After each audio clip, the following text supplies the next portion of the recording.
Latest on former New England Patriots tight end Aaron Hernandez, still behind bars this morning. His request for bail denied on Thursday and now under investigation for yet another crime. ABC's John Schriffen is in Dartmouth, Massachusetts with the very latest here. Good morning to you, John. Well, Josh, Aaron Hernandez is now officially an inmate waking up for the second morning here inside this medium security facility where he is expected to remain until his next court appearance on July the 24th. This as a brand new investigation has been launched into his possible involvement in two other murders last year. This morning, Boston police began searching Aaron Hernandez's $1 million home, though they would not say why. ABC News has learned Hernandez is being investigated in connection with a double homicide that happened last July, a drive-by shooting that left two men dead outside a Boston nightclub. And North Attleboro, Massachusetts officials say they are now looking for this man, Ernest Wallace, in connection with the ongoing murder investigation in which Hernandez has already been charged, the murder of Odin Lloyd. This morning, Wallace is said to be armed and dangerous.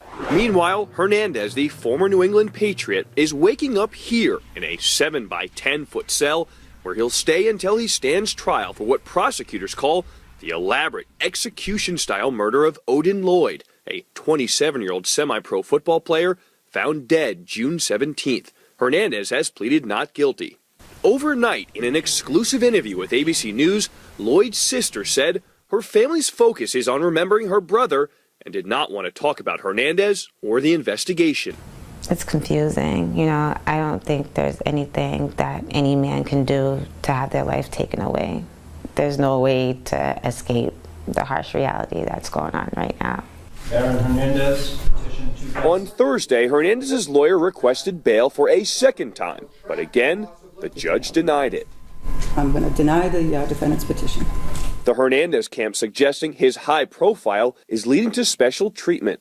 They wanted to arrest him at his house, to arrest him in front of his fiancée and his baby, and to drag him out in handcuffs in front of the media. Prosecutors introducing 4 new pieces of evidence in court Thursday, including ammunition discovered in a condo rented in Hernandez's name, the same kind found at the murder scene. And after spending time with the victim's family overnight, it is clear their focus is having a positive send-off for Lloyd. His funeral scheduled for tomorrow. Josh. All right, John, we're going to turn now to former colleague of mine, friend at ESPN, Adam Schefter. You covered the NFL, have for many, many years.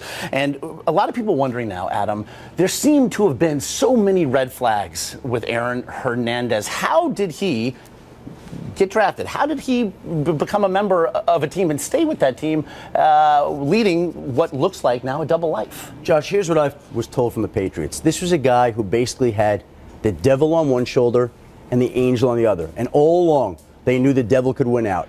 And ultimately, in the end, that's exactly what happened. The angel did not win. The devil did. They always wondered and feared that he could do something bad. They never thought he could do something this bad. This is something that's unimaginable that he's accused of doing right now, and the devil has won out. The Patriots, as tight-lipped a team, as an organization, as you'll see in the sport, it was moments after he was arrested that he was then cut as the team severed ties. But tell us about the meeting Hernandez had with the team prior to that. Well, he spoke to them last week, and he led them to believe that he was not directly involved, much in the way that Michael Vick once led the Atlanta Falcons to believe that he was not directly involved in what he was accused of doing with dogs. It's a very similar circumstance. The Patriots believed him, but they planned for the idea and day that if he got arrested, they would have to part ways. It's exactly what happened when they pressed charges the other day. When the police took him away, let him away in handcuffs, that was when they decided to cut ties. 20 seconds perspective here. A 23-year-old leaving tens of millions of dollars on the table. Just how big a fall? One of the most stunning falls from grace in sports